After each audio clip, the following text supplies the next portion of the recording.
إن الحمد لله نحمده ونستعينه ونستغفره ونعوذ بالله من شرور أنفسنا وسيئات أعمالنا من يهده الله فلا مضل له ومن يضلل فلا هادي له وأشهد أن لا إله إلا الله وحده لا شريك له وأشهد أن محمدا عبده ورسوله يا أيها الذين آمنوا اتقوا الله حق تقاته ولا تموتن إلا وأنتم مسلمون يا أيها الناس اتقوا ربكم الذي خلقكم من نفس واحدة وخلق منها زوجها وبث منهما رجالا كثيرا ونساء واتقوا الله الذي تساءلون به والأرحام إن الله كان عليكم رقيبا يا أيها الذين آمنوا اتقوا الله وقولوا قولا سديدا يصلح لكم أعمالكم ويغفر لكم ذنوبكم ومن يطع الله ورسوله فقد فاز فوزا عظيما أما بعد فإن أصدق الحديث كتاب الله تعالى وخير الهدي هدي محمد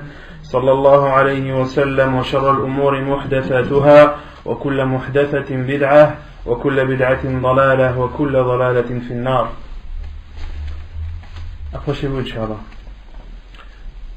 Nous continuons la lecture ainsi que les commentaires du livre Al-Wajiz fi fiqh sunnati wal kitab al-aziz. Quant à la semaine dernière, nous avions fini de parler de la qibla, du fait de se diriger vers la direction de Al-Kaaba al-Musharrafa, et on avait évoqué la sixième condition de la prière, qui est l'intention. Qu'avions-nous dit sur cette sixième condition? Qu'est-ce qu'on avait dit concernant l'intention et du fait que ce soit une condition? Qui peut me répondre? Quelle est la preuve que c'est une condition? Quelle est la preuve que l'intention est une condition de la prière? Non? La parole du prophète sallallahu alayhi wa sallam, innamal a'malu binniyat, les actes ne valent que par leur intention. Qu'est-ce qu'on avait dit aussi d'autre concernant l'intention? Non? Ahsant, mahalluha al-qalb. L'intention, afwan, réside dans le cœur uniquement. Et on avait cité la parole des savants, entre autres la parole de l'imam Ibn al-Qayyim rahimahullah, qui cite l'unanimité sur le fait que l'intention réside dans le cœur et qu'il est interdit de la prononcer avec la langue. Il est interdit de dire avant de prier, je vais prier par exemple la prière de Dhuhr, c'est une prière obligatoire, je vais la prier 4 rak'at, etc. Le fait de prononcer l'intention avec sa langue est une innovation dans la religion à l'unanimité des savants. Et on avait rapporté la parole de Ibn al-Qayyim rahimahullah, qui dit que cela n'a été rapporté ni dans un hadith sahih, ni dans un hadith da'if, ni dans un hadith musnad, ni dans un hadith mursal. Que cela n'a été rapporté dans aucune source de la sunna du prophète sallallahu alayhi wa sallam, que cette source soit authentique ou non. Il n'y a même pas un hadith faible qui vient appuyer le fait de prononcer l'intention avec sa langue. Donc il faut bien insister dessus, et également cela n'a été rapporté par aucun des compagnons, par aucun des tabi'in, et n'a été dit par aucun des savants de l'islam. Donc il faut être persuadé et n'avoir aucun doute sur l'innovation de cet acte. Et il est de notre devoir à nous qui, alhamdulillah, Allah nous a fait grâce d'apprendre la vérité, d'apprendre l'islam selon ses sources véridiques et authentiques. Il est de notre devoir, lorsque l'on voit une personne qui prononce l'intention de la prière ou autre avec sa langue, à voix basse ou à voix haute, il est de notre devoir de le conseiller. Le prophète sallallahu alayhi wa sallam a dit ad-dinu nasiha, la religion c'est le conseil. Qulna liman ya Rasulallah, à qui, ô envoyé d'Allah? Qala lillahi wa li kitabihi wa li rasulihi wa li a'immati al-muslimin wa 'ammatihim. Et les compagnons radiyallahu anhum ont demandé au prophète sallallahu alayhi wa sallam, envers qui, ô envoyé d'Allah, devons-nous le conseil? Il a répondu, envers Allah, envers son envoyé, envers les guides des musulmans et envers l'ensemble des musulmans, envers le commun des musulmans. Et les savants ont expliqué que le conseiller Allah, c'est-à-dire appliquer ses ordres, délaisser ses interdits, qu'Allah subhanahu wa ta'ala n'a besoin de personne, mais tout le monde a besoin de lui. Le conseil, le fait de conseiller le prophète sallallahu alayhi wa sallam, c'est également de suivre ses prescriptions et de s'éloigner de ses interdictions, de conseiller les guides des musulmans, c'est-à-dire de conseiller les gouverneurs, ceux qui ont le pouvoir, ceux qui font partie des autorités, de les conseiller lorsque l'on voit de leur part des erreurs, et également de conseiller les musulmans, l'ensemble des musulmans. Si tu vois un musulman à côté de toi qui dit, en parlant de la prière, Aqamaha Allah wa adamaha, ou as-salat al-maktuba, ou salat al-dhuhr farida, tu te dois de le conseiller de la meilleure des façons. Commence par la gentillesse. Dis-lui, excuse-moi mon frère, j'ai entendu que les savants ont condamné ce fait que la niya réside uniquement dans le cœur. Les savants sont tous unanimes sur ce point. Essaye de lui faire comprendre de la meilleure des façons. Et ne conseille pas toutes les personnes de la même façon. En fonction de la personne, tu dois adapter ton conseil. Si c'est un jeune, tu dois lui parler d'une façon qui est adaptée à lui. Si tu vois un vieux, sache que ce vieux va voir en toi un enfant. Donc, utilise un moyen de lui faire comprendre adéquat. Fais un sourire, ne fais pas une tête de personne qui est énervée, qui en a contre lui, comme s'il avait tué quelqu'un ou autre. Il ne faut pas que cette personne se sente criminelle, non. Il faut lui faire comprendre de la meilleure des façons et utiliser les moyens les plus adéquats. Ensuite, on avait parlé de la description de la prière du prophète sallallahu alayhi wa sallam, et on avait un peu tardé dessus. Et concernant la description de la prière du prophète sallallahu alayhi wa sallam, je ne peux pas vous la résumer comme ça, car déjà la semaine dernière on avait assez résumé comme cela et ça avait pris plus d'1 heure. Donc on va passer directement à la suite du livre. يقول المؤلف أركان الصلاة. L'auteur dit les piliers de la prière. Donc après avoir parlé des conditions de la prière, après avoir cité la description de celle-ci, l'auteur cite maintenant les piliers de la prière. Et on avait expliqué ou donné la définition du pilier. Le pilier de la prière, un pilier c'est une chose, lorsqu'elle est inexistante, l'acte est inexistant. D'accord ? Et on avait cité la différence entre la condition et le pilier. On avait dit que la différence était que la condition était un acte qui était extérieur à la prière, si on prend l'exemple de la prière, et le pilier est un acte qui fait partie intégrante de celui-ci. Donc là, le cheikh va citer les piliers de la prière qui sont au nombre de 14. Les piliers de la prière sont au nombre de 14. Et selon les madahib, selon les écoles juridiques, certes vous allez entendre 15, vous allez entendre 17, vous allez entendre 16, etc.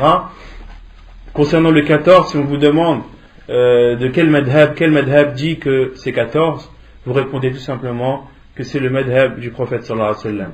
C'est le madhab de Ahl al-Hadith, des gens du Hadith, qui ne suivent pas un madhab bien particulier, mais qui se contentent de suivre, de lire, de comprendre et d'analyser les hadiths du prophète sallallahu alayhi wa sallam et d'en déduire par cela les piliers de la prière ou autres. Quelle est la différence entre le pilier et l'obligation ? Donc là on a parlé de la condition, vous savez ce que c'est. On a parlé du pilier, vous savez ce que c'est. Mais quelle est l'obligation ?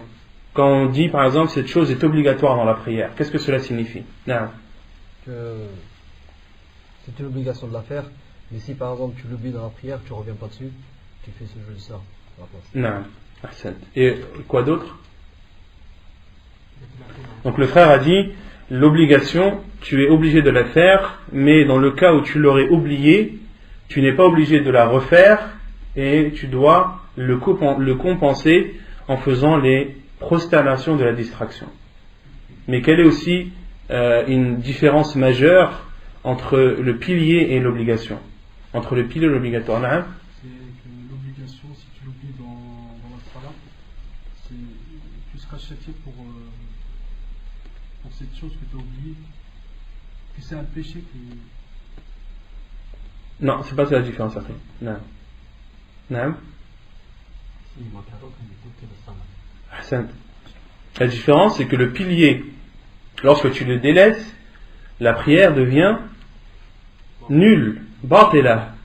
Concernant l'obligatoire, si tu l'as délaissé volontairement, tu as commis un péché. Mais ce péché, donc là on parle de celui qui le délaisse volontairement. Quant à celui qui l'a oublié, comme le frère l'a précisé, il doit faire les prosternations de la distraction. On parle de celui qui le délaisse volontairement.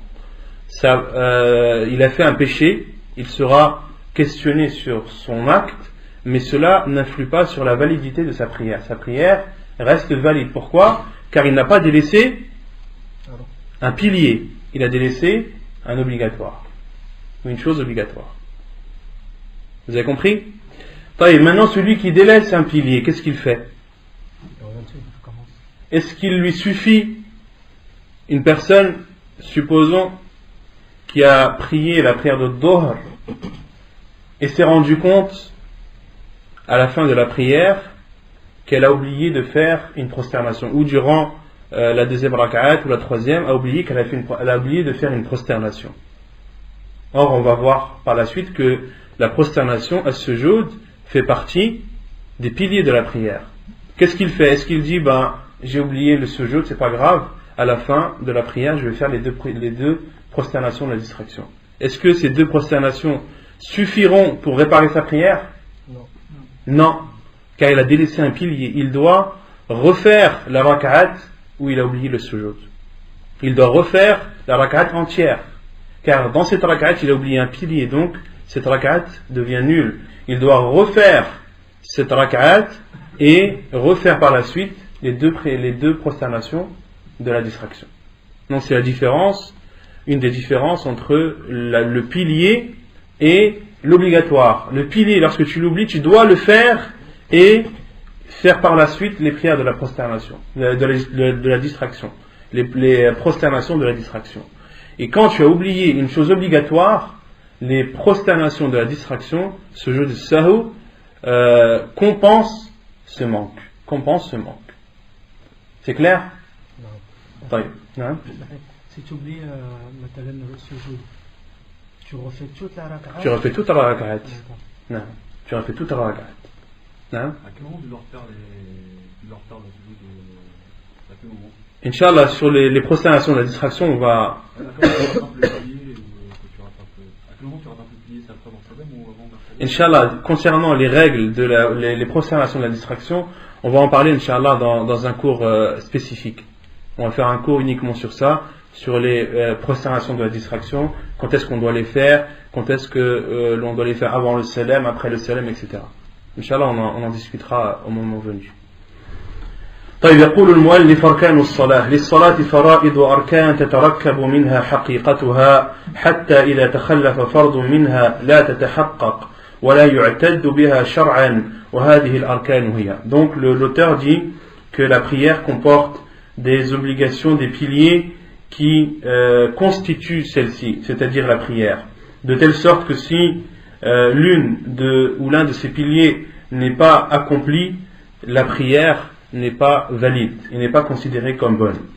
Et ces piliers sont أولا تكبيرة الإحرام عن علي بن أبي طالب رضي الله عنه عن النبي صلى الله عليه وسلم قال مفتاح الصلاة الطهور وتحريمها التكبير وتحليلها التسليم.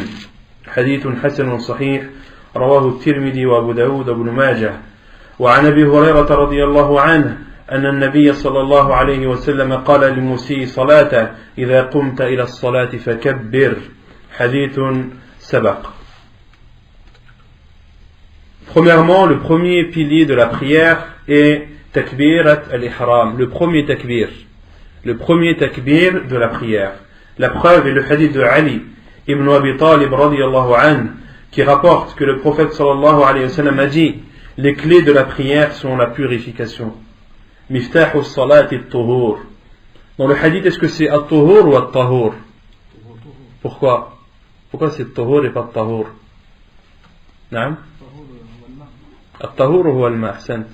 On avait donné l'explication lors du chapitre de la purification. La différence entre at-tuhur et at-tahur, c'est la même qu'entre al-wudu et al-wudu. On avait dit al-wudu c'était l'acte des ablutions et al-wudu c'était l'eau avec laquelle on faisait les ablutions. Donc là, dans le hadith, le prophète alayhi salatu wassalam a dit Miftahu salati at-tuhur. Les clés de la prière sont la purification, at-tuhur et non at-tahur, car l'eau n'est pas la clé de la prière, mais la purification l'est.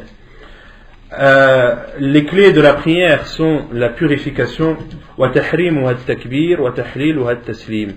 Et ce qui la rend interdite, ce qui rend interdite la prière, c'est le takbir, et ce qui la rend autorisée, si on traduit littéralement, c'est le taslim. Et les savants ont expliqué tahrimuha at-takbir, c'est-à-dire que le takbir rend interdit des choses qui sont autorisées en dehors de la prière. Lorsque tu fais takbirat al-ihram, lorsque tu dis Allahu Akbar,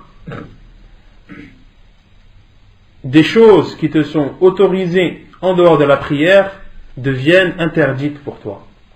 Parmi ces choses, de parler, parmi ces choses, de rigoler, parmi ces choses, de manger, de boire, de rire.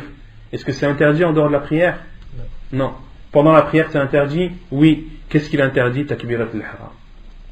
Car quand tu dis Allahu Akbar, tu rentres dans la prière. Tu es en état de prière. Wa tahliluha at-taslim. Et ce qui l'autorise, c'est-à-dire ce qui autorise les choses interdites pendant la prière, c'est at-taslim, de dire Assalamu alaikum wa rahmatullah. C'est la chose qui te rend autoriser ce qui t'est interdit durant la prière, te rend autorisé en dehors de la prière ce qui est interdit durant celle-ci.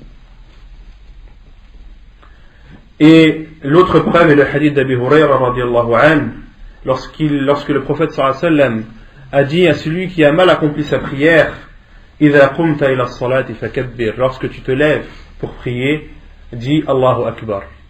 Dis Allahu Akbar. Et le hadith que les savants appellent le hadith al-Musi Salatah, c'est un hadith extrêmement important dans le chapitre de la prière.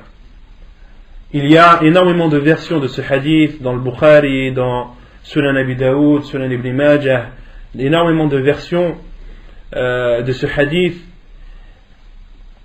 Et pour vous le résumer, un homme est rentré dans la mosquée du prophète alayhi salatu wassalam et a prié devant le prophète sallallahu alayhi wa sallam.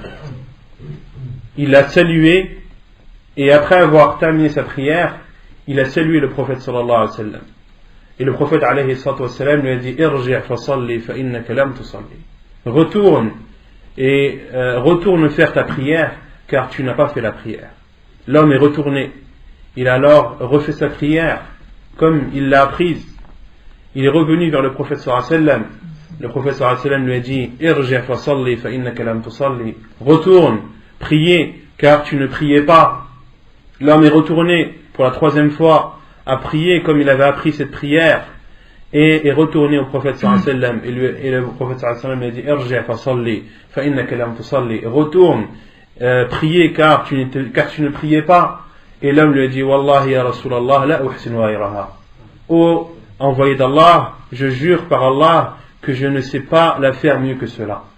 Et c'est là que le prophète alayhi salatu wassalam lui a enseigné la prière et lui a dit d'aqumta ila as-salat. C'est là où il y a plusieurs versions du hadith dans le Bukhari, comme je vous ai dit, dans les Sunan. Et les savants ont instauré une règle et on dit que tout ce que le prophète sallallahu alayhi wa sallam a enseigné, al-Musi salatahu en arabe, ça veut dire celui qui a mal fait sa prière. Le prophète sallallahu alayhi wa sallam a enseigné à cet homme qui avait mal fait sa prière, et les savants ont dit que tout ce que le prophète alayhi wa sallam a enseigné dans ce hadith est obligatoire. Tout ce que le prophète sallallahu alayhi wa sallam a enseigné à cet homme qui a mal fait sa prière est obligatoire, fait partie soit des obligations, soit des piliers de la prière. Ça, c'est une règle que les savants ont instaurée. Et parmi les choses que le professeur Sam a dit à cet homme, lui a dit إِذَا قُمْتَ إِلَى الصَّلَاةِ فَكَبِّرْ. Lorsque tu te lèves pour prier, dis Allahu Akbar. Les savants ont déduit que de dire Allahu Akbar, c'était une condition, un pilier de la prière et une obligation. Non. Ça rentre dedans. Inch'Allah, on va citer ça.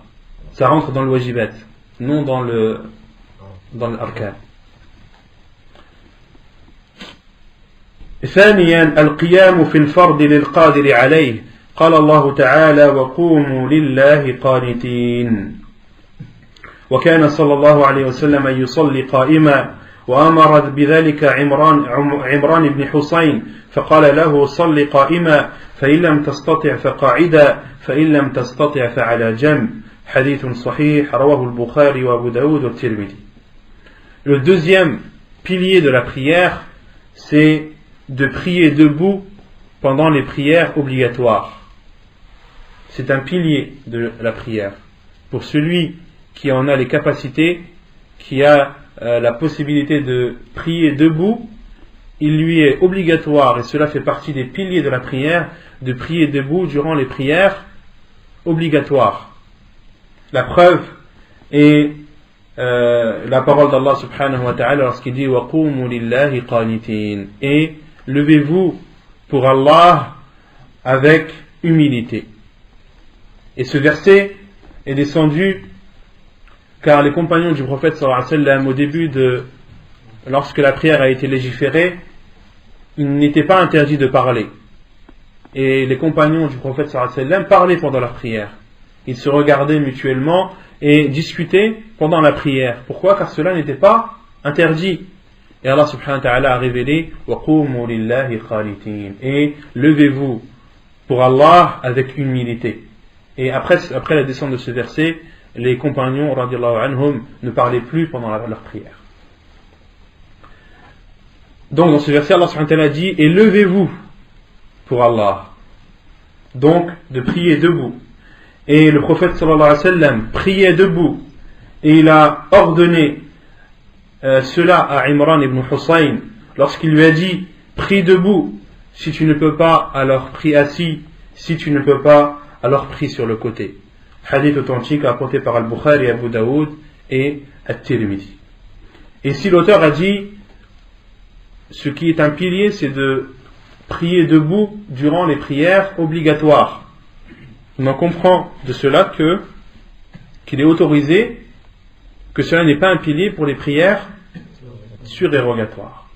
Pour les prières surérogatoires, il est autorisé, même pour celui qui a une bonne santé, même pour celui qui est capable de prier debout, il lui est autorisé de prier assis. Quelle est la différence entre celui qui prie debout, une prière surrogatoire, et celui qui la prie assise? Non.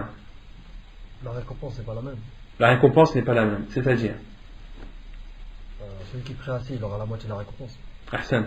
Celui qui prie assis aura la moitié de la récompense de celui qui prie debout. Et le prophète sallallahu alayhi wa sallam en a informé, comme cela a été rapporté dans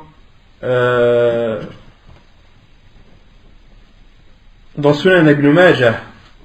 Le prophète sallallahu alayhi wa sallam a dit Inna salat al-qa'idi ala nisfi min salat al-qa'im.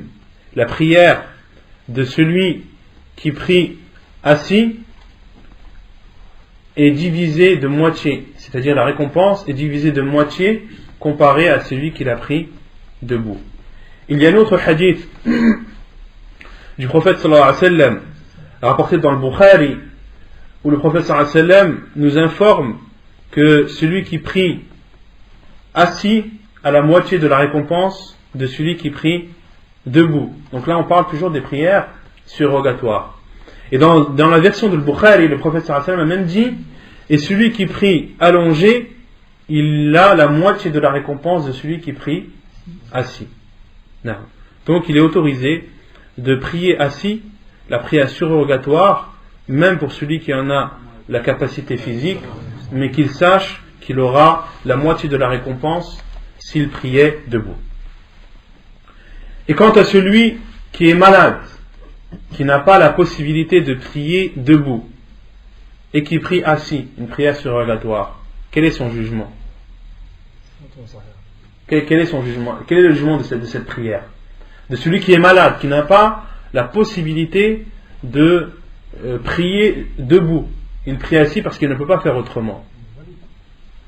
Sa prière elle est valide, ça c'est clair. On ne parle pas de la validité de sa prière, mais on parle de la récompense. Est-ce qu'il a la moitié de la récompense ou est-ce qu'il a la récompense entière? Il parle des prières malades dans le Coran. Donc normalement ça ne change pas son degré. C'est quoi la preuve? C'est le hadith en lui-même. Non. Que tu as cité, parce que le prophète il parle de prière en général. Non. Il ne parle pas de prière surrogatoire. Non, là on parle de. Le prophète m'a dit Salli qa'iman, prie debout. Si tu ne peux pas, prie assis. Si tu ne peux pas, prie allongé. Là, le prophète sallam, on en comprend que la prière elle est valide. Ça, on ne met pas en doute cela. Moi, je parle de la récompense. Quelle est la preuve que celui qui n'a pas la possibilité de prier debout, sa récompense est la même que celui qui prie debout? Là, on parle de la récompense. Non?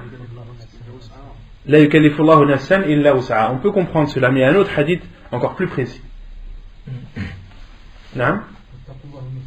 C'est pareil que la yukallifu Allahu nafsan illa wus'aha. Le professeur sallam a dit, non? Le hadith du Nabi sallam, il parle de la personne qui avait l'habitude de conclure des œuvres. Et puis que. Ahsan. C'est le hadith rapporté par Al-Bukhari où le professeur sallam a dit, إذا مرض العبد أو سافر كتب له مثل ما كان يعمل صحيحا مقيما. Hadith rapporté par Al-Bukhari. Le professeur Sam a dit, lorsque le serviteur est malade ou est en voyage, il lui sera comptabilisé les mêmes actes qu'il faisait lorsqu'il était résident et en bonne santé. Hadith rapporté par Al-Bukhari. Autrement dit, celui qui est en voyage, on sait que la sunna du prophète alayhi salatu wassalam, lorsqu'il était en voyage, qu'il ne faisait pas un nawaf, il ne faisait pas les prières surérogatoires. D'accord? Supposons qu'une personne, lorsqu'elle est résidente, lorsqu'elle n'est pas en voyage, elle fait beaucoup de prières surérogatoires. Elle fait toutes les rawatib. En voyage, elle ne le fait pas, car elle suit la sunna du prophète sallallahu alayhi wa sallam. Eh bien qu'elle sache qu'Allah subhanahu wa ta'ala lui comptabilisera comme si elle avait fait ses prières surrogatoires. Car le prophète sallallahu alayhi wa sallam nous en a informé. A dit qu'Allah subhanahu wa ta'ala lui écrira les actes qu'il faisait lorsqu'il était résident et en bonne santé. Et de même pour le malade. Celui qui, lorsqu'il était en bonne santé, avait l'habitude de prier debout, mais à cause de la maladie est contraint à prier assis, eh bien qu'il sache qu'en priant assis, il aura la récompense de celui qui prie debout, car il est malade. Non. Donc ça c'est la preuve très précise, le hadith très précis du prophète sallallahu alayhi wa sallam rapporté par Al-Bukhari.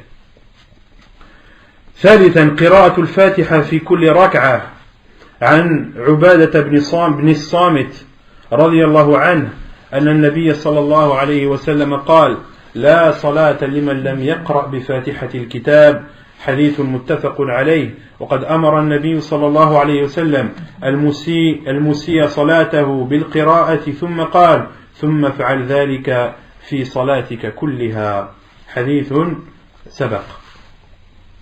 La troisième condition, le troisième pilier de la prière, c'est la lecture de Surat al-Fatiha durant chaque rak'at. La preuve est le hadith de Ubad ibn Samit, radiyallahu anhu, qu'Allah l'a agréé, qui rapporte que le prophète sallallahu alayhi wa sallam a dit, il n'y a pas de prière, point de prière, pour celui qui n'a pas lu le prologue du livre, c'est-à-dire al-Fatiha. Pour celui qui n'a pas lu l'ouverture du livre, c'est-à-dire Surat al-Fatiha, rapportée par Al-Bukhari et Muslim. De même que le prophète sallallahu alayhi wa sallam a ordonné à l'homme qui avait mal accompli sa prière de lire durant sa prière. Et le prophète sallallahu alayhi wa sallam lui a dit wa thumma fa'al dhalika fi salatika kulliha, et fais ainsi dans chacune de tes prières ou dans l'ensemble de ta prière, durant toute ta prière. Autrement dit, et lis dans chaque raka'a de tes prières.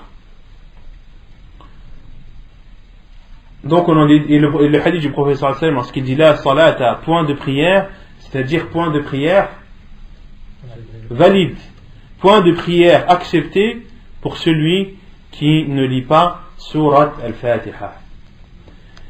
Et les savants sont unanimes sur l'obligation, sur le fait que de réciter al-Fatiha est un pilier de la prière pour celui qui prie seul.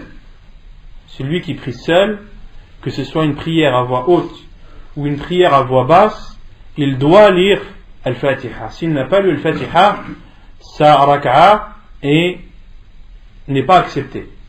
Sa prière n'est pas acceptée.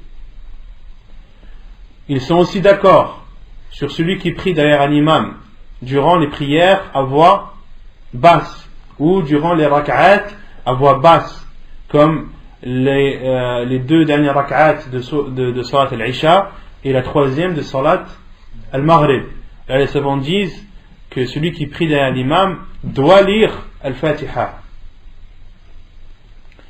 Et là où il y a une divergence des savants, c'est concernant la prière à voix haute derrière l'imam. La prière à voix haute, ou les rak'at à voix haute derrière l'imam. Est-ce que celui qui est derrière récite al-Fatiha en même temps que l'imam à voix basse, ou bien alors doit-il se contenter d'écouter la lecture de l'imam? Il y a là deux avis des savants. Certains savants disent qu'il doit lire al-Fatiha.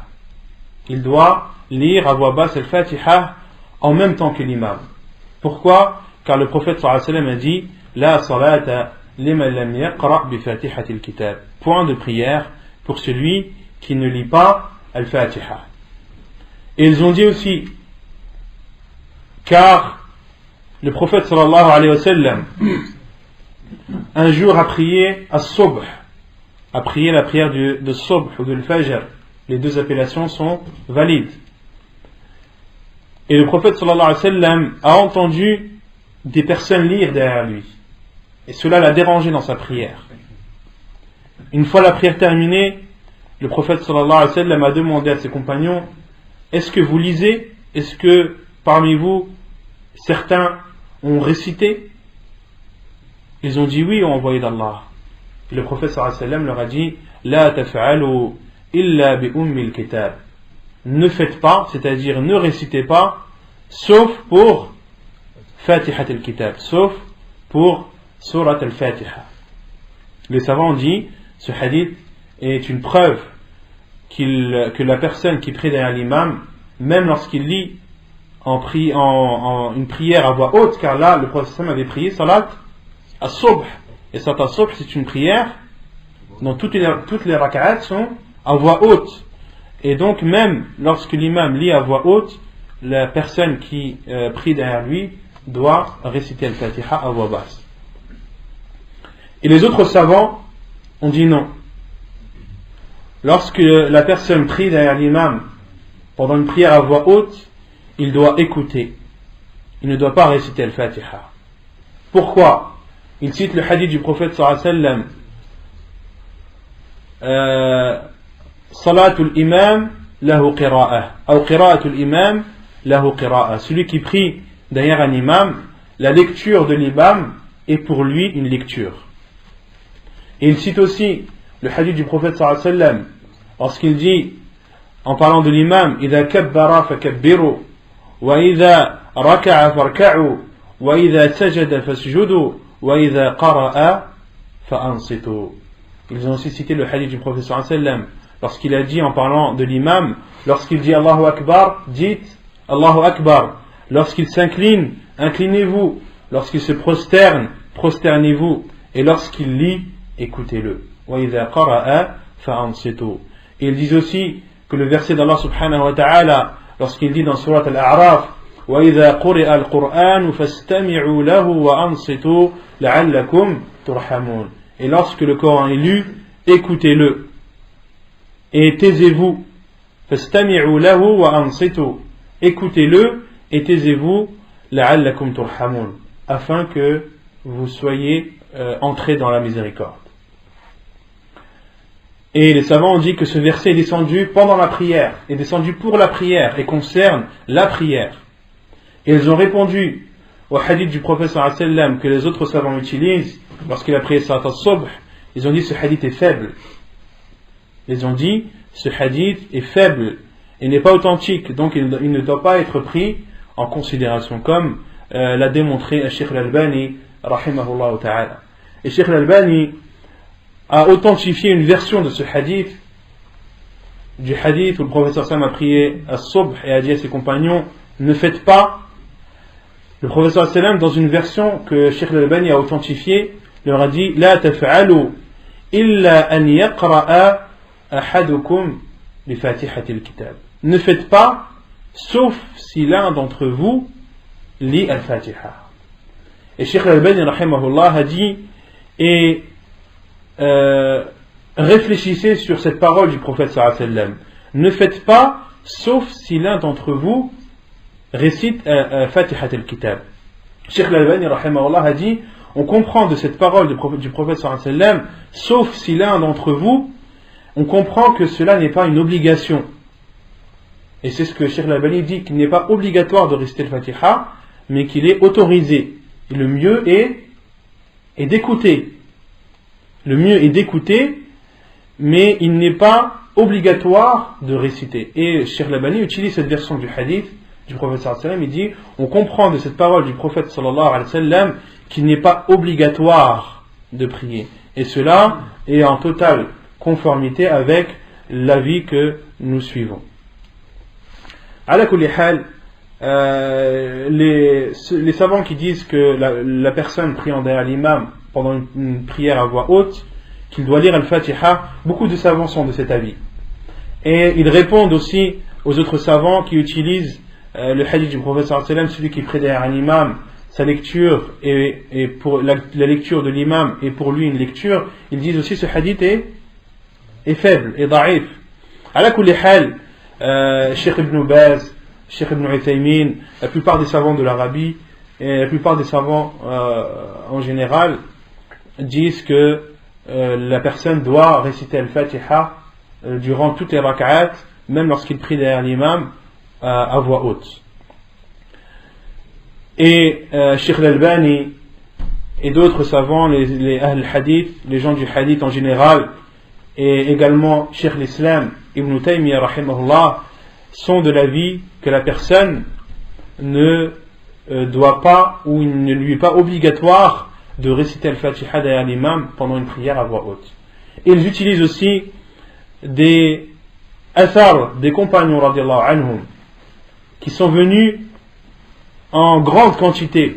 Beaucoup de compagnons radiallahu anhum ont été questionnés sur la lecture derrière l'imam à voix haute. Ils citent par exemple le athar de Jabir ibn Abdillah radiallahu anhu lorsqu'il dit Man salla rak'atan lam yaqra fiha lam yusalli illa wara al-imam. Lorsque celui qui prie une rak'at sans lire durant cette rak'at, il n'a pas prié sauf s'il est derrière un imam. Et Cheikh al-Albani a authentifié cette version ou ce athar. Il y a aussi le athar de Abdullah ibn Umar. Il était questionné هل يقرأ خلف الإمام كان إذا سئل هل يقرأ خلف الإمام يقول إذا صلى أحدكم خلف الإمام تجزئه قراءة الإمام وإذا صلى وحده فليقرأ. Abdullah ibn Umar, qui est un des plus savants des compagnons du prophète sallallahu alayhi wa sallam, lorsqu'il était questionné sur la lecture, sur le fait de réciter derrière l'imam, il a dit si l'un d'entre vous prie derrière l'imam, sa lecture vous suffit, et si vous priez tout seul, alors lisez. Et Nafi', celui qui était au service de Abdullah ibn Umar, disait que Abdullah ibn Umar ne lisait pas lorsqu'il était derrière l'imam. Ce athar est aussi authentifié par Cheikh al-Albani. Et Zayd ibn Thabit radiallahu anhu a été questionné sur la lecture derrière l'imam, et il a dit La qira'ata ma'al imam fi shay. Il n'y a pas de lecture lorsque l'on prie derrière l'imam. Authentifié par Cheikh al-Albani également. Et il cite aussi le athar de Ibn Mas'ud radiallahu anhu lorsqu'il a été questionné سئل عن القراءة خلف الإمام فقال أنصت للقرآن فإن في الصلاة شغلا وسيكفيك ذلك الإمام. Lorsqu'il a été questionné sur la lecture derrière l'imam, il a répondu écoute le Coran, car la prière préoccupe. Déjà la prière elle préoccupe. Alors si tu lis ce qu'on comprend de la parole de Abdullah ibn Mas'ud, lorsque tu lis derrière l'imam, tu vas être encore plus préoccupé et tu vas te déconcentrer encore plus. Et la lecture de l'imam te suffit. Donc les savants qui sont du deuxième avis utilisent aussi les dizaines et dizaines paroles des compagnons et disent même que les compagnons étaient d'accord sur le fait qu'il n'y avait pas de lecture derrière l'imam. Donc l'avis le plus sûr, wallahu a'lam, c'est que la personne lorsqu'elle prie derrière l'imam pendant une prière à voix haute, de l'écouter. Le mieux est de l'écouter et qu'il n'est pas obligatoire de réciter Al-Fatiha. Mais les personnes qui veulent suivre l'avis des autres savants, ils en ont tout à fait le droit, car alhamdulillah, ce sont chaque avis a été soutenu par des preuves, par des versets, par des hadiths du prophète sallallahu alayhi wa sallam, et chacun de ces deux avis a été supporté ou soutenu par des grands savants de l'islam. Donc ce ne sont pas des sujets qui doivent séparer les musulmans. Au contraire, ils doivent les réunir, et c'est là où on parle de tolérance. C'est là où on parle de tolérance. C'est là où l'on doit tolérer c'est là où on doit se tolérer mutuellement. C'est dans ce genre de sujet, dans ce genre de masail, que l'on doit tolérer l'avis de son frère. Car il y a des choses en islam qu'on ne peut pas tolérer. Une personne qui est dans l'égarement, on ne peut pas dire non, moi je tolère ça. Non, tu ne dois pas tolérer que ton frère fasse une chose fausse, ou que ton frère ou ta sœur soit dans l'égarement. Non, au contraire, tu dois le conseiller, comme on a cité le hadith du prophète sallallahu alayhi wa sallam. La religion, c'est le conseil. D'accord? Donc la tolérance en islam, elle est bien ciblée. Lorsque ce sont des sujets où les savants ont divergé depuis des siècles et des siècles, et chacun de ces deux avis a une preuve, c'est là où on parle de tolérance. C'est là où on ne doit pas être dur envers nous sur de tels sujets. Vous avez saisi? Non. Non. Pour celui qui est derrière l'imam et qui prie par exemple un troisième rafa de Maghrib, mais qui ne termine pas Salat al-Fatiha parce que l'imam est trop rapide, qu'est-ce qu'il fait? Parce que l'imam est trop rapide? Comment ça, l'imam est trop rapide? Il est venu à quel moment de la prière? Il est rentré avec lui depuis le début, mais le Fatiha il ne la termine pas parce que l'imam il est rapide. Concernant les imams rapides, les savants disent qu'il est interdit de prier derrière eux. Les imams qui prient trop vite, ne te laissant pas le temps de lire Al-Fatiha, ne te laissant pas le temps de faire Al-Ruku' et d'avoir l'itmi'nan durant le Ruku', de faire ton inclinaison et d'être apaisé durant ton inclinaison. Car on avait vu la semaine dernière que l'inclinaison à Ruku' c'est un pilier, mais également l'apaisement, le fait d'être apaisé durant ce pilier, c'est aussi un pilier. Donc de prier derrière un imam qui ne te laisse pas le temps de lire Al-Fatiha, qui ne te laisse pas le temps de faire un recours et d'y être apaisé, il t'est interdit de prier derrière cet imam. Et tu dois le conseiller. S'il n'accepte pas le conseil, tu dois te plaindre auprès des responsables, afin que soit il le conseille et qu'il revienne sur cette grave erreur, car sa prière n'est pas acceptée. Wal'iyadu billah. Sa prière n'est pas acceptée. Et je parle de l'imam. Et quant à celui qui prie derrière l'imam, sa prière, quant à lui, est acceptée. Pourquoi? Car le prophète sallallahu alayhi wa sallam a dit, en parlant des imams, فَإِنْ أَصَابُوا فَلَهُمْ وَلَكُمْ وَإِنْ أَخْطَأُوا فَلَكُمْ وَعَلَيْهِمْ. Le prophète sallallahu alayhi wa sallam a parlé des imams et a dit, si ils font leur prière correctement, alors la prière sera en leur faveur et en la vôtre. Mais si ils font des erreurs durant leur prière, alors la prière est en votre faveur et contre lui. En votre faveur, falakum wa alayhim, et contre eux. Donc tu te dois de le conseiller Et s'il n'accepte pas, de te plaindre auprès des responsables afin qu'ils le conseillent sur sa façon de prier correctement et de permettre aux gens de prier également correctement, sinon de l'enlever, de l'expulser de cette place, car elle n'est pas pour lui. Wallahu a'lam. Tu dis interdit de prier derrière lui, c'est un avis unanime? Naam. Comment est-ce que tu peux fréquenter une mosquée où tu pries derrière un imam qui ne finit même pas le Fatiha? Tu dois trouver une autre mosquée. C'est interdit de prier derrière lui, c'est pas possible, c'est pas une prière. Où tu ne peux même pas lire le Fatiha, tu ne peux pas faire le recours, tu ne peux pas faire le sujoud, c'est pas une prière ça. Il est interdit de prier derrière un imam comme cela. Naam. Rabi'an wa khamisa, quatrièmement et cinquièmement. Le quatrième et cinquième pilier. الركوع والطمأنينة فيه لقوله تعالى يا أيها الذين آمنوا اركعوا واسجدوا ولقوله صلى الله عليه وسلم للمسيء صلاته ثم اركع حتى تطمئن راكعا. Donc le quatrième et cinquième pilier de la prière, c'est l'inclinaison, الركوع والطمأنينة فيه, et le fait d'y être apaisé. Et at-tuma'nina, les savants disent, le fait d'y être apaisé, c'est-à-dire que chaque os revienne à sa place et que tu te sentes apaisé. Lorsqu'il parle de l'apaisement, il parle de cela. À la fois la sensation d'apaisement, mais aussi le fait que chaque os prenne sa place. La preuve est la parole d'Allah subhanahu wa ta'ala: ô vous qui avez cru, inclinez-vous et prosternez-vous.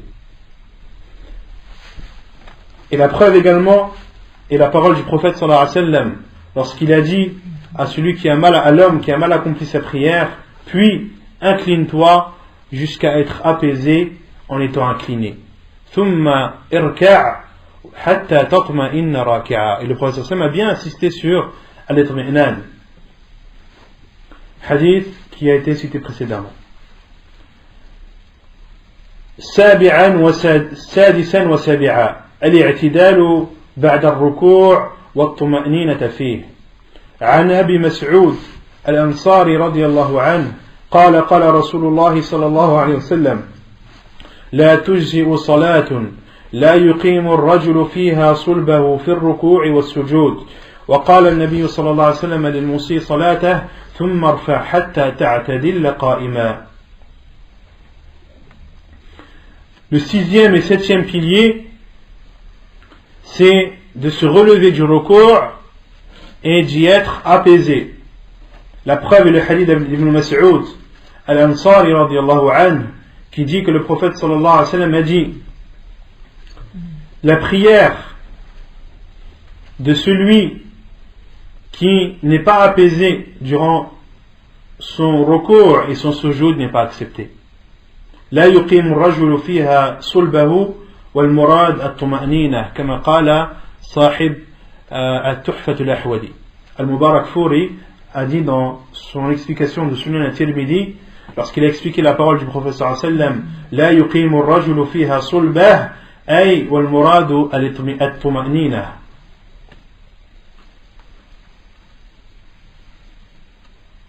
Et également la preuve est le hadith du prophète sallallahu alayhi wa sallam, lorsqu'il a dit à l'homme qui a mal accompli sa prière, puis relève-toi jusqu'à te tenir debout. Puis relève-toi, c'est-à-dire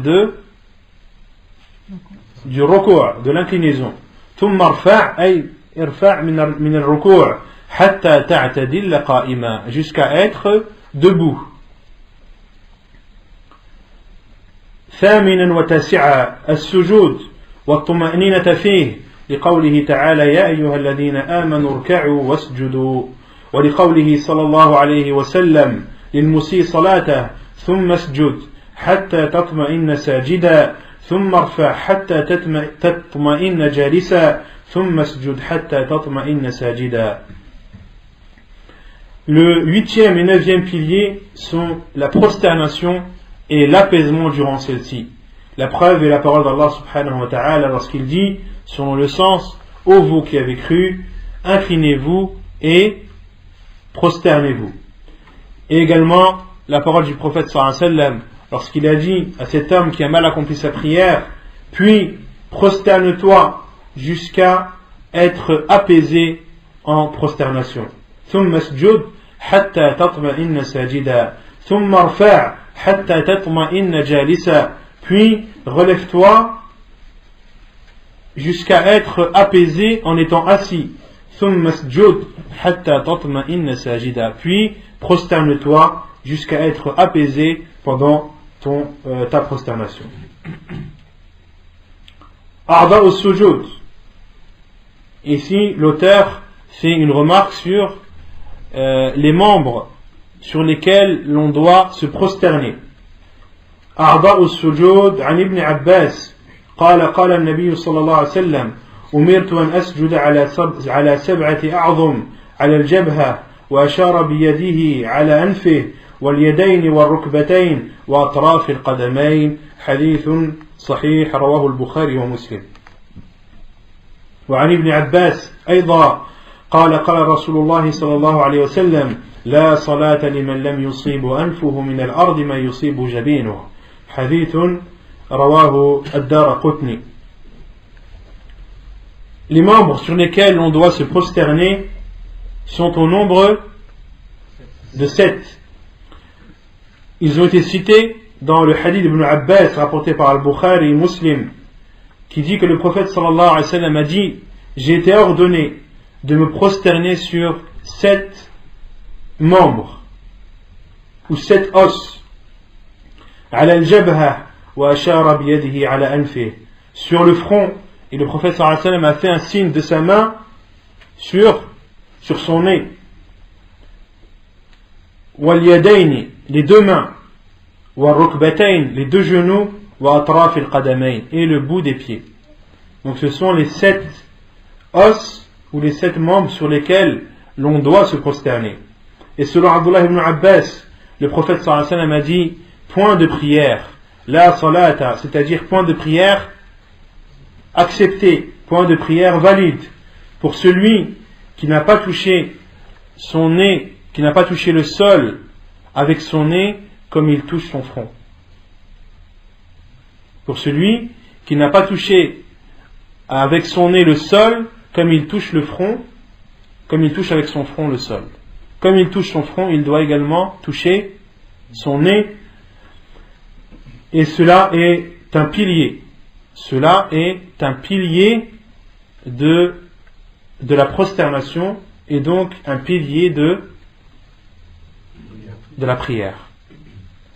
De se prosterner sur ces 7 os, sur ces 7 membres, est un pilier de la prosternation.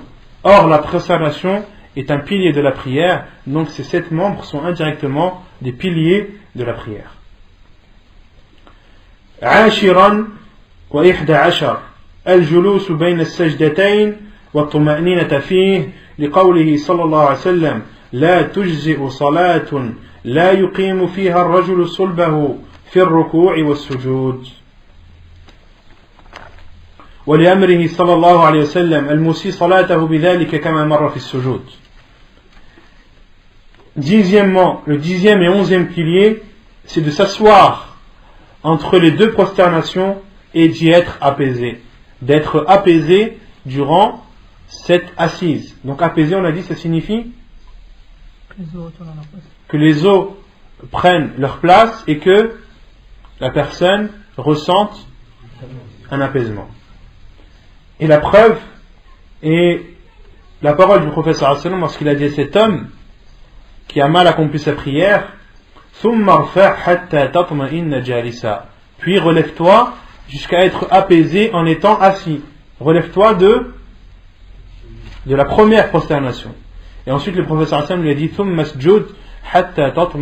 a dit: puis prosterne-toi jusqu'à être apaisé durant ta prosternation. Autrement dit ici la 2e prosternation.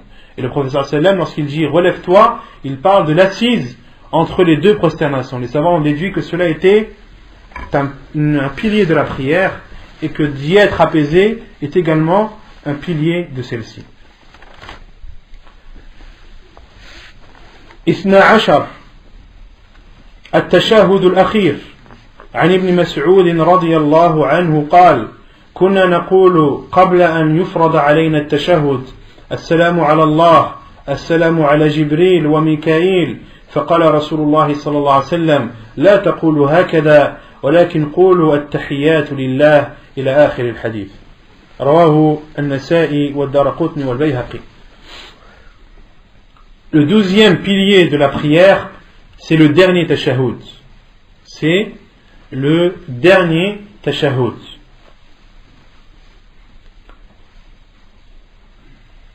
Selon Abdullah ibn Mas'ud, il rapporte qu'il disait, avant que le tashahhud ne leur soit obligé, ne leur soit rendu obligatoire, il disait, durant ce tashahhud, Assalamu ala Allah, que le salut soit sur Allah, Assalamu ala Jibril wa Mikaïl, que le salut soit sur Jibril et Mikaïl. Et le prophète sallallahu alayhi wa sallam leur a dit, La taqulu hakada, ne dites pas ainsi, mais dites, At-tahiyyatu lillah, was-salawatu, wat-tayyibat, ila akhir al-hadith.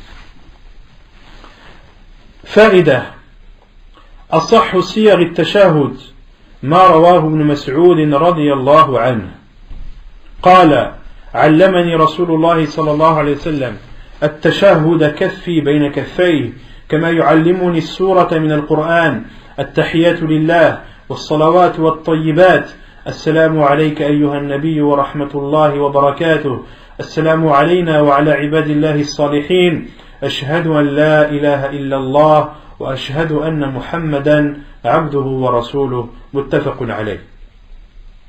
Donc le tashahhud qui est considéré comme un pilier de la prière, c'est le second tashahhud. Le second tashahhud de la prière et non le premier. Les premiers, les savants le considèrent comme une obligation et non un pilier. Et ici la remarque de l'auteur, il dit le tashahhud ou la formule du tashahhud qui est la plus authentique est celle rapportée par Ibn Mas'ud radiyallahu anhu, qui dit, comme cela est rapporté dans le Bukhari et Muslim, le prophète sallallahu alayhi wa sallam m'a enseigné le tashahhud, ma main dans la main. Sa main était dans les mains du prophète sallallahu alayhi wa sallam. Il m'a enseigné le tashahhud, main dans la main, comme il m'a enseigné les sourates du Coran, comme il m'enseignait des sourates du Coran. Et il dit, donc le prophète sallallahu alayhi wa sallam lui a enseigné ainsi, At-tahiyyatu lillah, was-salawatu wat-tayyibat, Assalamu alayka ayyuha an-nabiy wa rahmatullahi wa barakatuh, Assalamu alayna wa ala ibadillahi as-salihin, Ashhadu an la ilaha illallah, wa ashhadu anna Muhammadan abduhu wa rasuluh. Donc, cette formule de tashahhud est la plus authentique. C'est la plus authentique rapportée dans la sunna du prophète sallallahu alayhi wa sallam. Il y a d'autres formules de tashahhud. Il y a le tashahhud de Ibn Abbas, le tashahhud de Omar ibn Khattab, qui sont authentiques aussi, mais la plus authentique est celle de Abdullah ibn Mas'ud radiyallahu anhu. Et ces divergences de formulation entrent dans le cadre de ce que les savants appellent ikhtilafu at-tanawwu', la divergence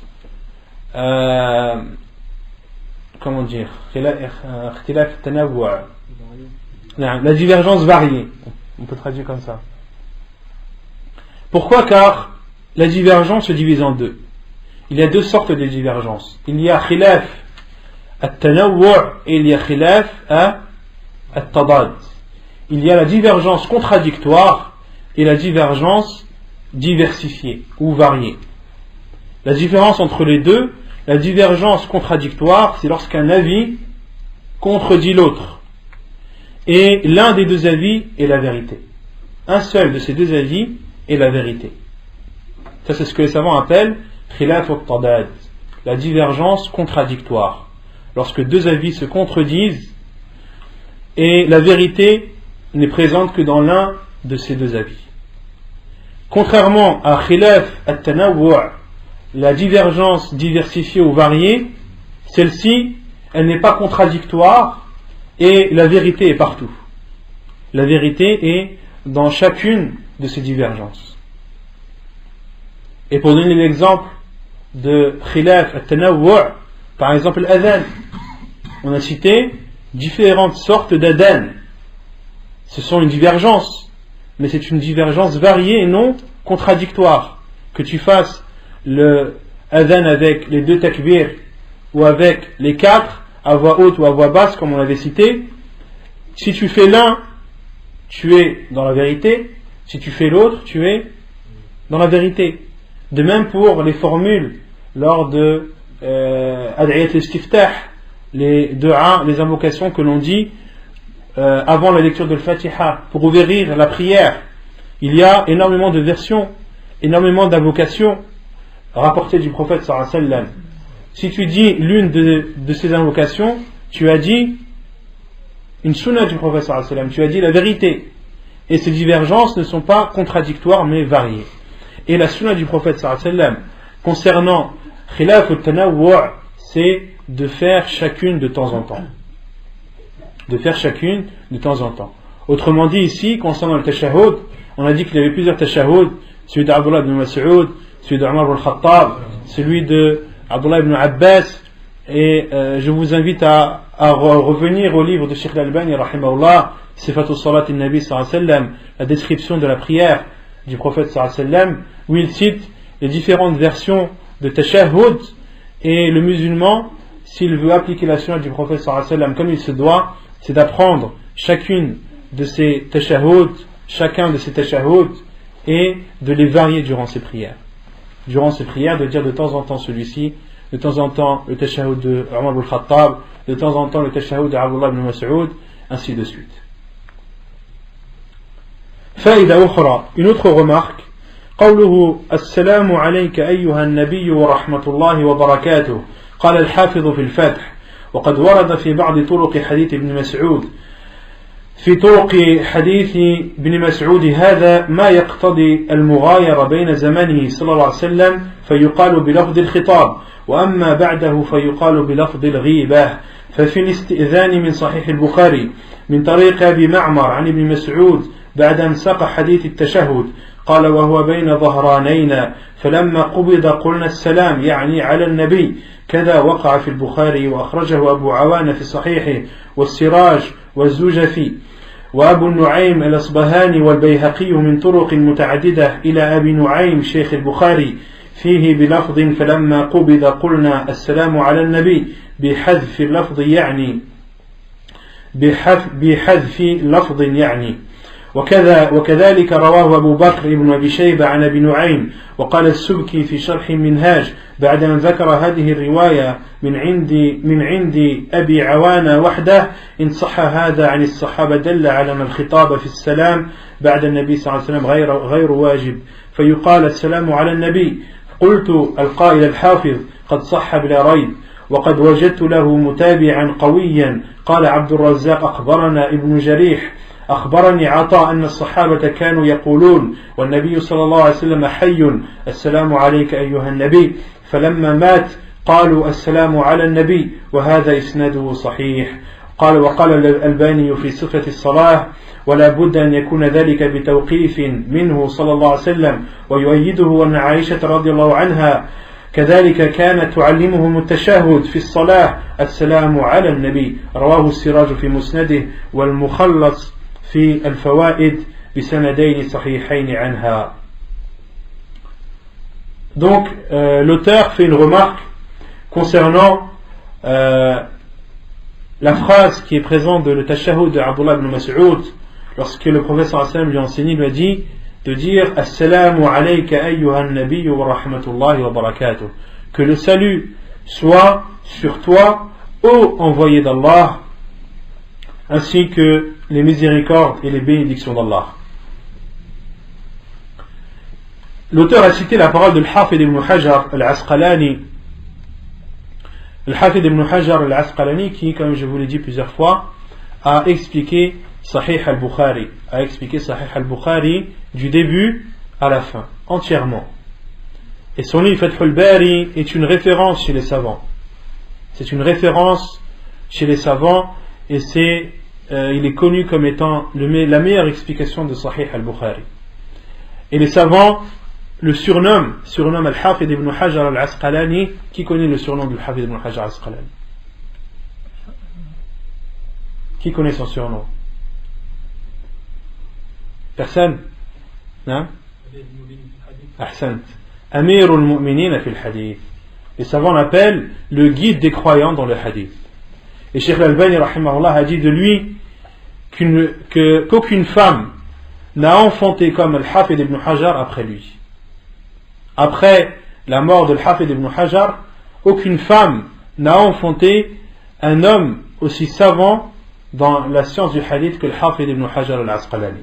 Donc Al-Hafid ibn Hajar a dit dans son livre Al-Fath qu'il y a plusieurs versions de ce hadith, le hadith d'Abdullah ibn Mas'ud, qui nous montre qu'il y avait une différence de formulation durant le vivant du prophète sallallahu alayhi wa sallam et après sa mort.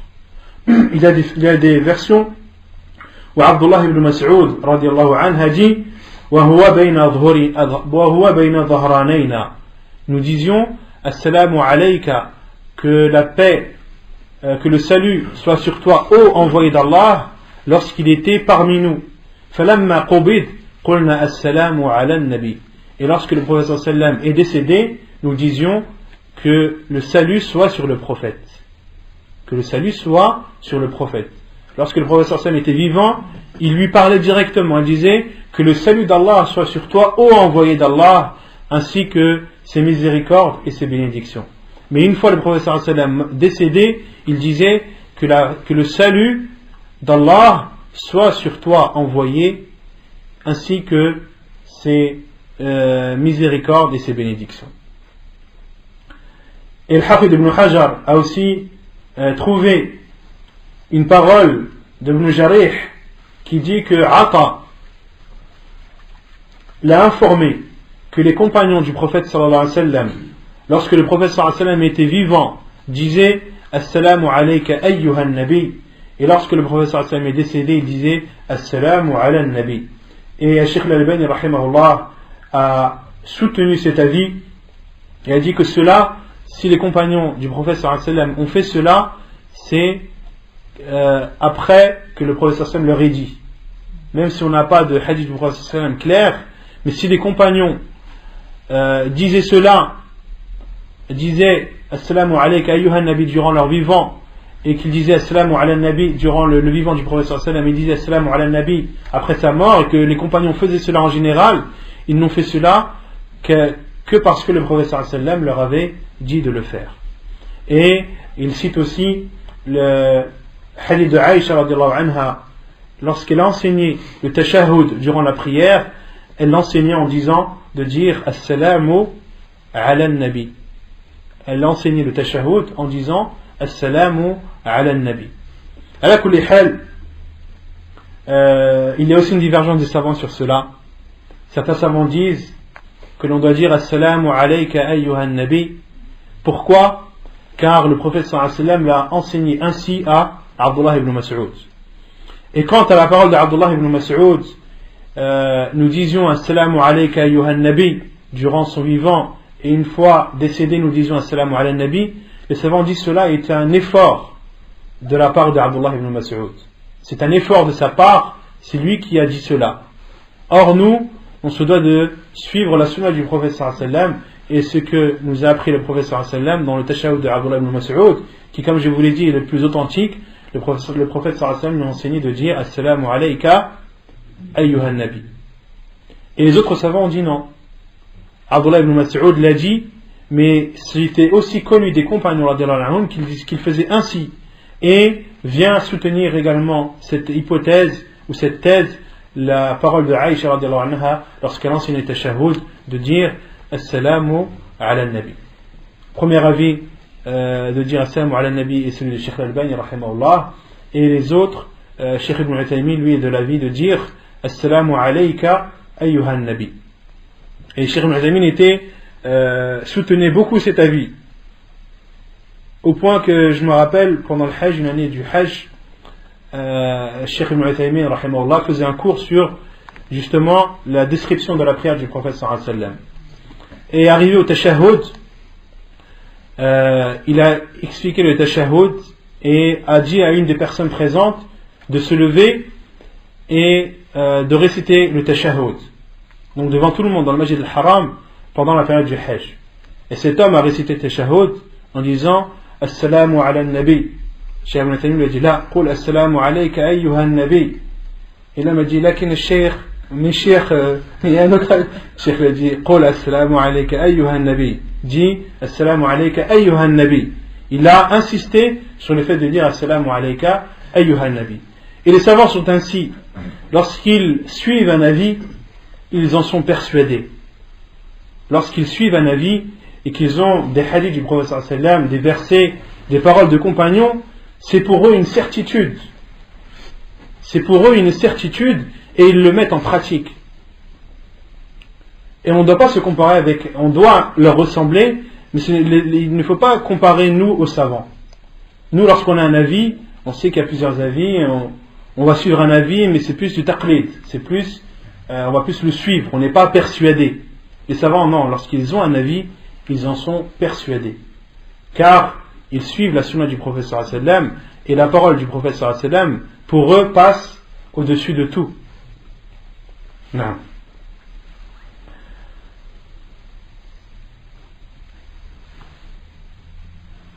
ثالث عشر الصلاة على النبي صلى الله عليه وسلم بعد التشهد الأخير لحديث فضال بن عبيد الأنصاري أن رسول الله صلى الله عليه وسلم رأى رجلا يصلي لم يحمد الله ولم يمجده ولم يصلي على النبي صلى الله عليه وسلم وانصرف فقال رسول الله صلى الله عليه وسلم عجل هذا فدعاه وقال له ولغيره إذا صلى أحدكم فليبدأ بتمجيد ربه والثناء عليه وليصلي على النبي صلى الله عليه وسلم ثم يدعو بما شاء. Le 13e pilier de la prière, c'est de prier sur le prophète sallallahu alayhi wa sallam après le dernier tashahhud. Après le dernier tashahhud, de prier sur le prophète sallallahu alayhi wa sallam est un pilier de la prière. La preuve est le hadith de Fudal ibn Ubayd al-Ansari qui dit que le prophète sallallahu alayhi wa sallam a vu un homme prier sans dire le tahmid et sans glorifier Allah subhanahu wa ta'ala et sans prier sur le prophète sallallahu alayhi wa sallam et est parti. Le prophète sallallahu alayhi wa sallam lui a dit il s'est précipité celui-ci. Il s'est précipité celui-ci. Il l'a appelé et lui a dit ainsi qu'aux autres lorsque l'un d'entre vous prie qu'il commence par glorifier son Seigneur et faire ses éloges, puis qu'il prie sur le prophète sallallahu alayhi wa sallam et ensuite invoque par ce qu'il désire.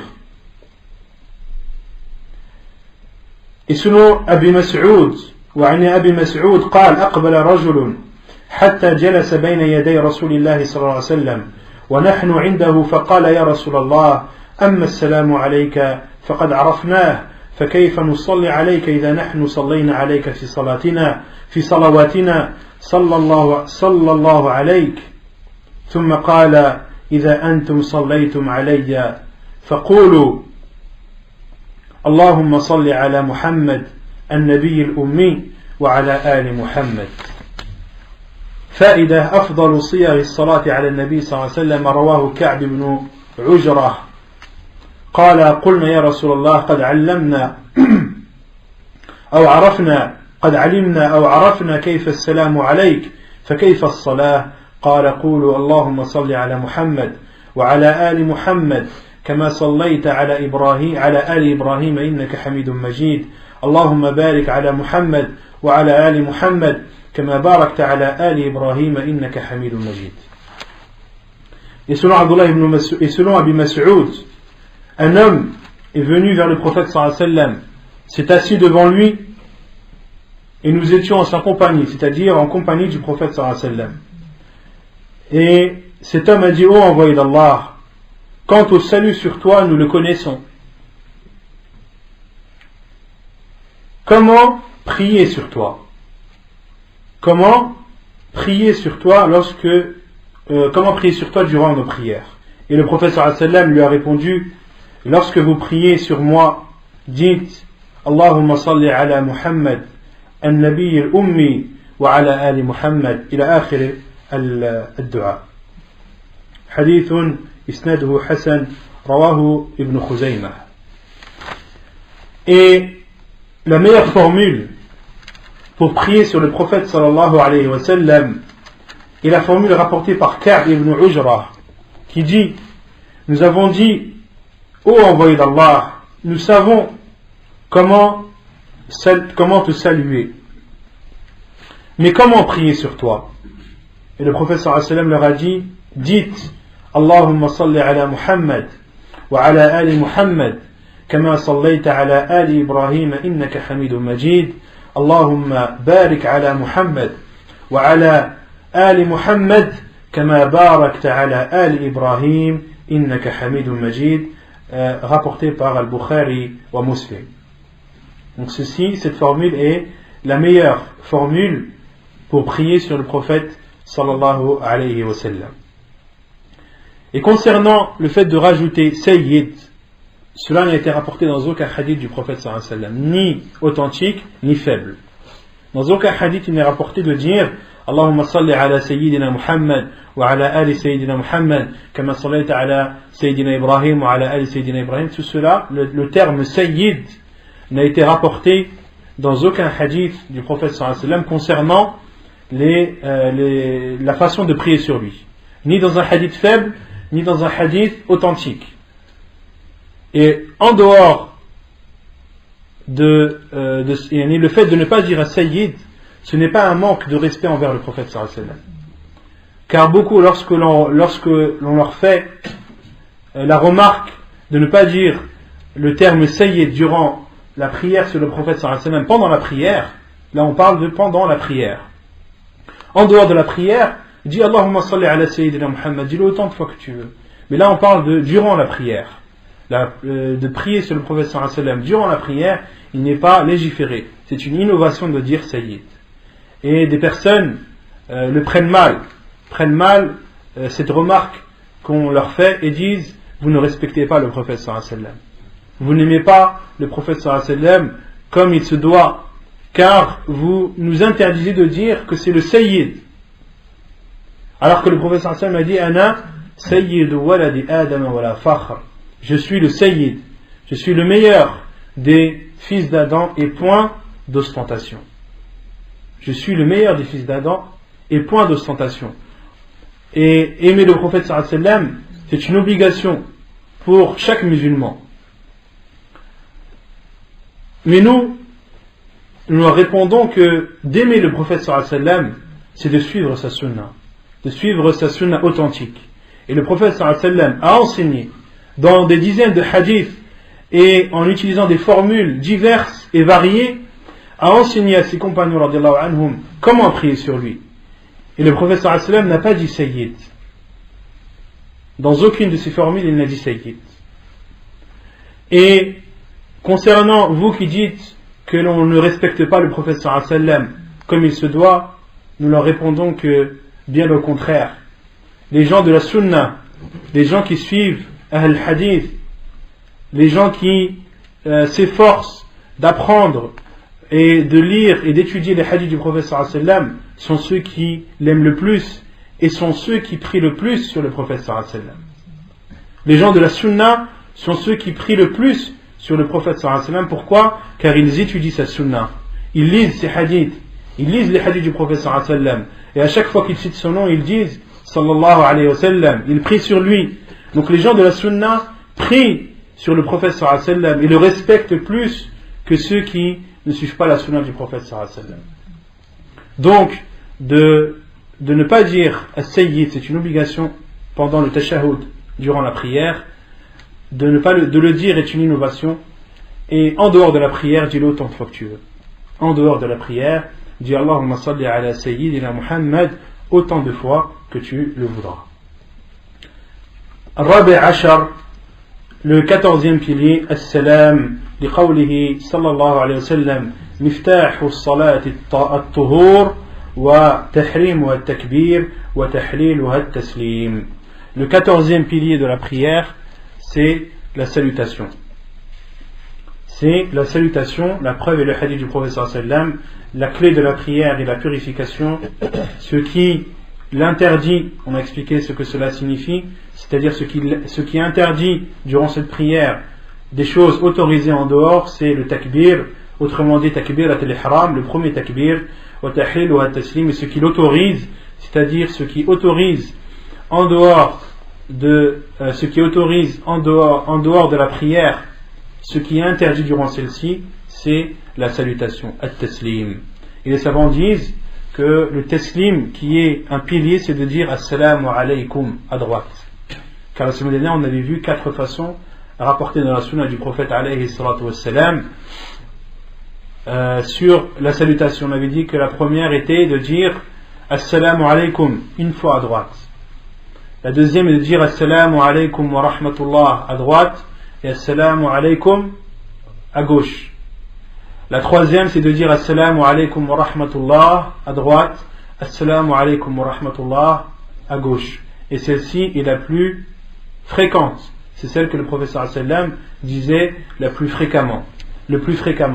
Et la quatrième, de dire assalamu alaykum wa rahmatullahi wa barakatuhu à droite et de dire assalamu alaykum wa rahmatullah à gauche. Donc ce sont les 4 façons de saluer durant la prière rapportées dans la sunna du prophète sallallahu alayhi wa sallam. Et les savants disent celle qui est un pilier, c'est de dire assalamu alaykum à droite.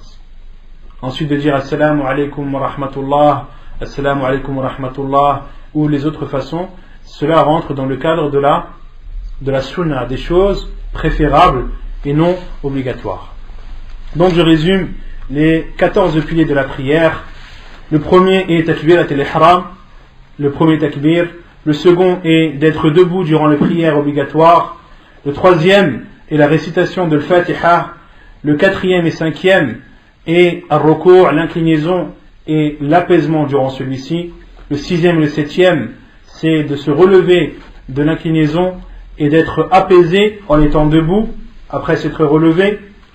Le huitième et neuvième pilier sont la prosternation et le fait d'y être apaisé. Le 10e et 11e est l'assise entre les deux prosternations et le fait d'y être apaisé. Le 12e est le dernier tashahhud. Le 13e est la prière sur le prophète sallallahu alayhi wa sallam. Et le 14e pilier de la prière, c'est la salutation as-salam. ونكتفي بهذا القدر وسبحانك اللهم وبحمدك أشهد أن لا إله إلا أنت أستغفرك وأتوب إليك.